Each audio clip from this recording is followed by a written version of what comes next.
ఎన్నడూ జరగనట్టుగా పోలీసులను పెట్టి కోడి పందాలు నిర్వహించడం, అలాగే ఆ చుట్టుపక్కల మద్యం వెచ్చలవిడిగా దొరకడం, అంటే పోలీసులే వాళ్ళకి లైసెన్స్ ఇచ్చినట్టుగా అనుకోవాలా?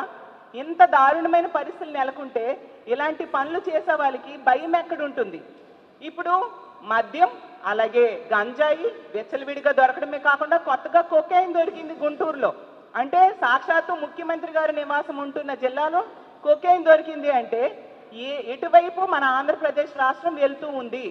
ఈ రాష్ట్రంలో మహిళల భద్రత ఏంటి?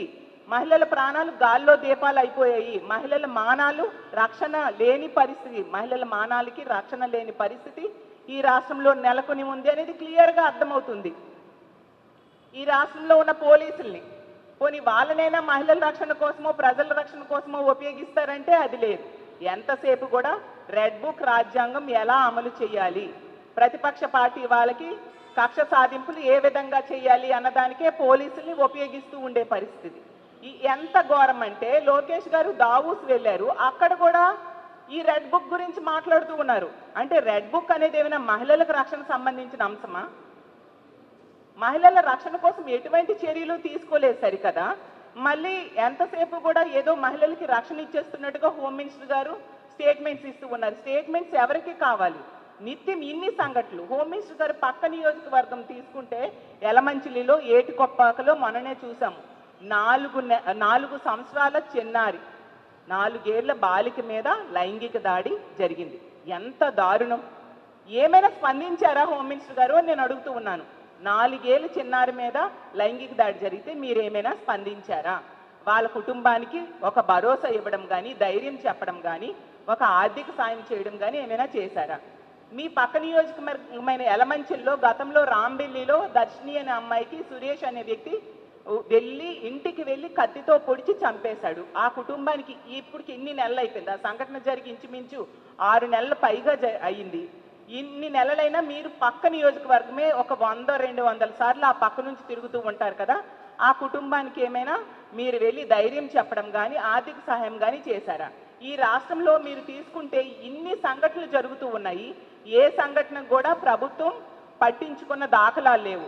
కొన్ని సంఘటనలు ఎక్కడైనా వీళ్ళు పట్టించుకున్నారు అంటే ఏవైతే జగన్మోహన్ రెడ్డి గారు పరామర్శకు వెళ్తారో అక్కడికి మాత్రం హోమ్ మినిస్టర్ గారు వాళ్ళ మంత్రుల్లో తొందరగా వెళ్ళి జగన్మోహన్ రెడ్డి గారి కంటే ముందు క్రెడిట్ ఏదో కొట్టేయాలి అన్న టైప్గా వీళ్ళు వెళ్ళి పరామర్శ చేస్తూ ఉంటారు తప్ప వీళ్ళు స్వతహాగా వాళ్ళంతటి వాళ్ళు ఈ కుటుంబానికి ధైర్యం చెప్పాము, ఈ మహిళకి ధైర్యం చెప్పాము అనే సంఘటన ఎక్కడ కూడా మనం చూడని పరిస్థితులు నెలకొని ఉన్నాయి. అంటే ఎంతసేపు రాజకీయాలు చేయడం, లేదా ఇసుక లెక్కర్ వీటిల్లో ఎలా సంపాదించాలి అని ఆలోచించడం, లేదా పదవుల కోసం ప్రాకులాటలు, సీఎం పదవి డిప్యూటీ సీఎం పదవి కావాలి అనుకుంటూ కోట్లాడుకోవడం, వీటి మీద కనబరుస్తున్న శ్రద్ధ మహిళల మాన ప్రాణాల రక్షణ కోసం మీరు చూపెట్టట్లేదు అనేది క్లియర్గా తేట తెల్లమైపోయింది. ఈ రాష్ట్రంలో ఉన్న కూటమి ప్రభుత్వానికి, ఈ రాష్ట్రంలో ఉన్న మహిళలందరి తరఫున నేను వేడుకుంటూ ఉన్నాను, బెల్ షాప్స్ తొలగించండి. బెల్ షాప్స్ వలనే ఇంత విచ్చలవిడిగా మద్యం దొరుకుతూ ఉంది. మద్యం అమ్మకాల్ని తగ్గించండి. లేకపోతే ఖచ్చితంగా బెల్ షాప్స్ దగ్గరికి వెళ్ళి మా వైఎస్ఆర్ కాంగ్రెస్ పార్టీ తరఫున, మహిళల తరఫున మేమందరం కలిసి బెల్ షాప్స్ మేమే ధ్వంసం చేసే పరిస్థితి రానున్న రోజుల్లో మీరు చూస్తారు. ఎందుకంటే మహిళలు ఈరోజు ఇంట్లో ఉన్నా భయపడిపోతున్నారు, బయటికి వెళ్ళాలంటే భయపడుతున్నారు, స్కూల్కి వెళ్ళాలంటే భయపడుతున్నారు. ఎంత దారుణమైన సంఘటనలు జరుగుతూ ఉన్న ప్రభుత్వంలో ఎటువంటి చలనము లేదు. అసలు మహిళల రక్షణ కోసం ఒక దిశ లాంటి వ్యవస్థ ఎక్కడుంది? గతంలో జగన్మోహన్ రెడ్డి గారి పాలనలో దిశ యాప్ ఉండేది, దిశ పోలీస్ స్టేషన్స్ ఉండేవి. దిశ చట్టాన్ని తీసుకొచ్చి అసెంబ్లీలో తీర్మానం చేసి కేంద్రం దగ్గర కేంద్రంకి పంపించడం జరిగింది. అది కేంద్రంలో పెండింగ్లో ఉంది. మరి దానికి మీరు కూటమి ప్రభుత్వమే కదా, ఆ దిశని పేరు కావాలంటే మార్చుకోండి. ఆ దిశ చట్టం కేంద్రం దగ్గర పెండింగ్లో ఉన్నదాన్ని అమలయ్యేట్టుగా ఎందుకు మీరు చేయట్లేదు?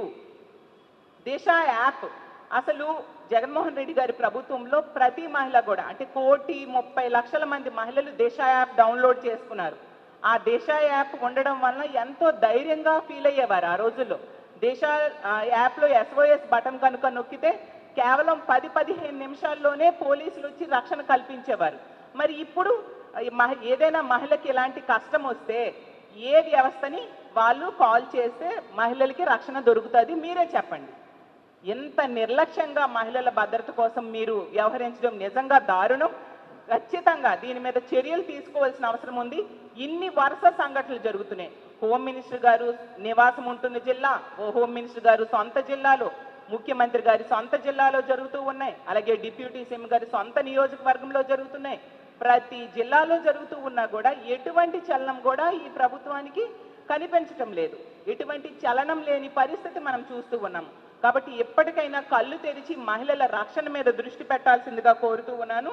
ఇలాంటి ఉదాసీన వైఖరి కనుక మీరు అమలు చేస్తూ ఉంటే రానున్న రోజుల్లో దీనికి మీరు మూల్యం చెల్లించుకోవాల్సి వస్తుందని కూటమి ప్రభుత్వాన్ని హెచ్చరిస్తూ తక్షణమే బెల్ షాప్స్ తొలగించాలని డిమాండ్ చేస్తూ ఇలాంటి సంఘటనలు జరిగినప్పుడు ఈ కుటుంబాలకి ఈ ప్రభుత్వం రక్షణ ఇవ్వాలి, అలాగే భద్రత ఇవ్వాలి, అలాగే ఆర్థిక భరోసా ఇవ్వాల్సిందిగా కూడా మేము డిమాండ్ చేస్తూ సెలవు తీసుకుంటూ ఉన్నాను.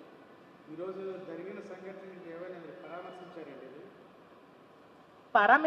ఇంతవరకు నేను అదే అడుగుతున్నానండి. హోమ్ మినిస్టర్ గారు ఇన్ని సంఘటనలు జరుగుతున్నాయి, రోజుకి 50-60 సంఘటనలు జరుగుతున్నాయని మన అసెంబ్లీలోనే చెప్పడం జరిగింది.